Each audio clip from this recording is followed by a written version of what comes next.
Alrighty, our guest today is a 6-foot guard from the University of Iowa, the NCAA all-time Division I scoring leader, the first pick of the WNBA draft, WNBA assist leader, All-Star, and 2024 WNBA Rookie of the Year. Stop everything you're doing because Caitlin Clark just set the tone for 2025 in the most epic way possible. The basketball superstar, the queen of clutch and face of the sport, kicked off the year as the first guest of the year on the New Heights podcast. Yes, Travis and Jason Kelce brought in the biggest star in sports today, and Caitlin did not hold back. From jaw-dropping career revelations to her mindset after this unforgettable season, this interview is packed with moments that will leave you speechless. She's the most requested guest in the history of our show and the Time Magazine Athlete of the Year, Ms. Caitlin Clark. Please welcome everyone. But wait, what's Caitlin's take on the pressure of being a sports icon? What's next for her skyrocketing career? And why is everyone buzzing about that one comment she made about the NBA? Sit tight because we're breaking it all down right here, right now. Are you ready? Let's go. I appreciate it. I'm excited. I don't get excited about many things, but this is the stuff I like, so we made it. The Kelce brothers wasted no time setting the stage, kicking off the show with their signature humor. Jason and Travis dove right into Caitlin's staggering list of achievements, from dominating the court as the most electrifying player in college basketball to becoming a household name. And let's face it, when two NFL superstars are cracking jokes about how your resume makes theirs look short, you know you're in a league of your own. It's the perfect icebreaker that sets the tone for an interview packed with substance and surprises. How many accolades did we leave off? How many accolades do you have right now at this point, Caitlin? I think you might have made some up. I don't know. Yeah, well, I don't think so. I'm pretty sure I'm not. I feel like you're kind of like Wayne Gretzky for basketball right now. Wayne Gretzky? I mean, the amount. It's that type of feeling. If you go to the Wikipedia page and you look at like the list of like awards and achievements, it's like endless. So yeah, we had to limit it to this list just to get the show started. I appreciate it. And guess what? Jason was not exaggerating there.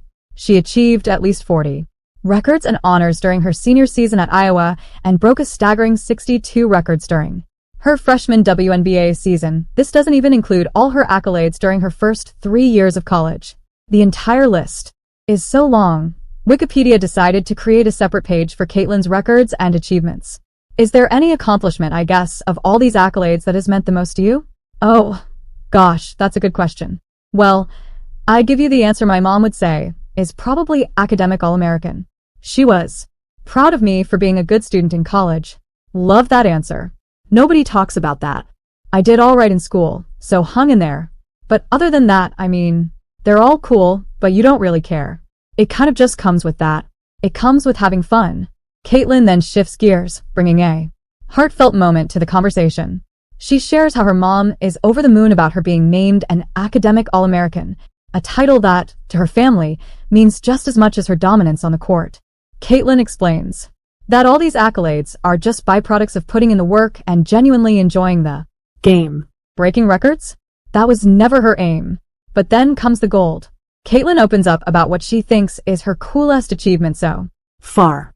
The Time Athlete of the Year was cool, too, just because you see the list of, like, all the athletes that they've had prior to me. And a lot of those people I idolized growing up. And LeBron's been the only other basketball player. So it's cool as a woman. Like, they haven't had many females on the cover, too. So for women's sports, it's kind of special. But, you know, just kind of comes with playing the game and having fun as you guys know. Ever humble, Caitlin gracefully brushes aside the spotlight on her Time Athlete of the Year honor. For her, it's not just a personal accolade. It's a win for women's sports as a whole. She emphasizes how this recognition shines a light on the progress being made across the board, from packed arenas to skyrocketing viewership. Caitlin's perspective is clear. It's bigger than her. And that humility is exactly why she continues to be such a beloved figure on and off the court. How long have you been a part of the kingdom? I'm sorry, Jason. I'm an honorary member. I'm a Midwest kid. So there's this picture that's been circulating a couple years ago when I was on Peyton Neal's Monday night show, where I'm in a full Chiefs outfit. I have family in Kansas City and I grew up in Des Moines, Iowa, which is only 3 hours from Kansas City. So that's just the closest NFL team. So my dad was a big Chiefs fan growing up. The duck conversation takes a fun turn as Caitlin's fandom for the Kansas City Chiefs comes into play. She lights up talking about her admiration for the team and how she's been following their incredible run since she was a kid. And, of course, with Travis Kelce right there, the banter practically writes itself. People think I'm like a bandwagon Chiefs fan. I'm like, no, I was there before Patrick and Travis. Like I love it. We were ride or die. So we've been big fans. And now obviously all the success you guys have had has made it a lot of fun for us. From her fondest game memories to the Chiefs' relentless drive, it's clear Caitlin isn't just a basketball phenom. She's a diehard sports fan through and through. Who was your childhood like? My brother loved Tony Gonzalez. Like that was his guy. Tony G? Yeah. What a guy. He was the chief. We would go to like one game a year growing up with my cousins down in Kansas City. And we still try to go. We went to the Christmas Day game last year. I think the year before you might have played on Christmas Eve. Maybe we went to that. We were sitting outside for that one. My toes were like about to fall off. My fingers about to fall off. I don't get how you guys play in that type of weather, but it's fun. And like, obviously Arrowhead's not too bad. And then comes her big Chiefs fan request too. Travis, I got some time. So hopefully I can make it to a Chiefs game here soon, maybe a playoff game or something. So, I'll tell you what, we punched our ticket. So we're going to at least have, I would assume we at least got one at Arrowhead, but you know, you're invited to them all. So, I appreciate you guys. Thank you so much. And she's right. Here's Caitlin talking about her Chiefs fandom as a child. No, it was always a big deal. My dad always had them on whether we were in the basement, whether we were upstairs. A lot of times my family would be cooking. My mom is like the best chef of all time. So she would oftentimes make really good food while we were watching, but that's what I really looked forward to most on Sundays. You know, there wasn't obviously college sports, but you know, we would be watching the Chiefs and I would be upset if they lost. And I still am like every Sunday, that's what usually the brightest part of my day is turning on the TV and watching the Chiefs. Caitlin dives into, if you like the video, then subscribe to the channel. Early basketball journey, recounting how the game has been a constant in her life since day one. She shares stories about playing against boys, her days in middle school, the moments she began to stand out, and then drops a jaw-dropping revelation. She received her first college recruiting letter in 7th grade. Yes, while most kids were worried about middle school drama, Caitlin was already on the radar of major programs. Let's hear her talk about that incredible moment and how it shaped her path forward. We heard you got your first recruiting letter in 7th grade. Yeah. Is this true? Yeah. So at the time, like, that's insane. Were you playing with high schoolers at this point? Yeah, it's honestly sad. Like, where college, like, recruitment has kind of gone, it's just insane. But also, I feel very fortunate. Like, my parents were just like, they told my older brother, like, go get the mail. Like, we don't want your sister to see that. They, like, wanted me to be in 7th grade and, like, enjoy middle school and, like, hang out with your friends. Like, you shouldn't be worrying about where you're going to college. I love that so much. Caitlin then talks about how her parents ensured she got to enjoy her high school years and surrounded her with great influences that helped her shape who she is today. Yeah. So I didn't really take any visits until like after my freshman year of college. And then I didn't decide until my senior year. So I was never in a rush. And my parents did a really good job of like, make sure, you know, I have a good circle around me. Like it wasn't always about college recruitment. I wasn't like posting my offers. Like, also, that wasn't really a thing when I was growing up.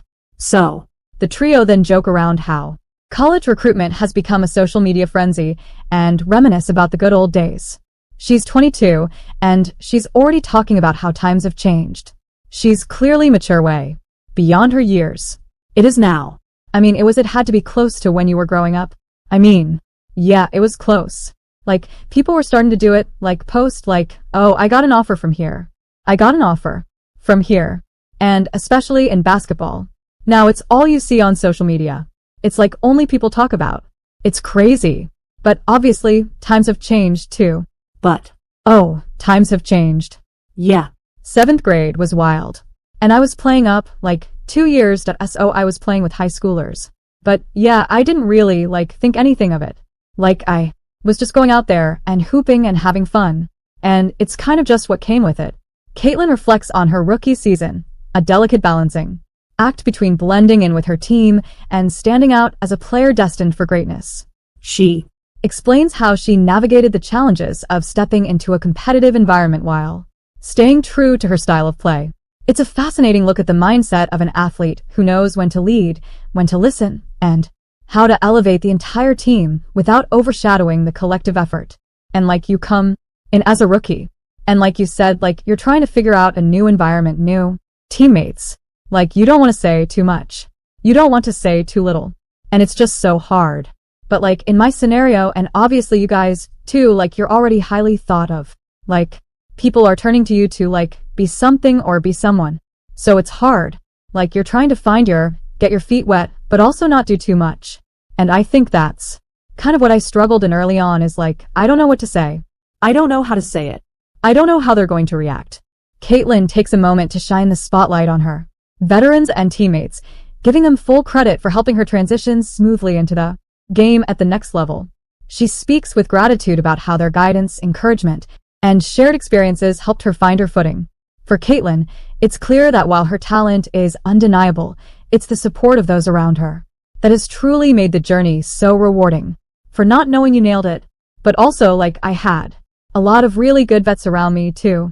So I feel very grateful for that. And we had a fairly young team too. So people had been through it fairly recently, so they knew how I felt. But I feel that definitely is a huge challenge.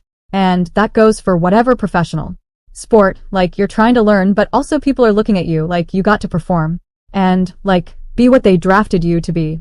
Remember this scene with Aaliyah Boston during her first game against the Connecticut Sun? I love Aaliyah Boston pouring into this young rookie. It's supposed to be hard. This is an adjustment period. And Aaliyah making sure that her rookie knows we have your back.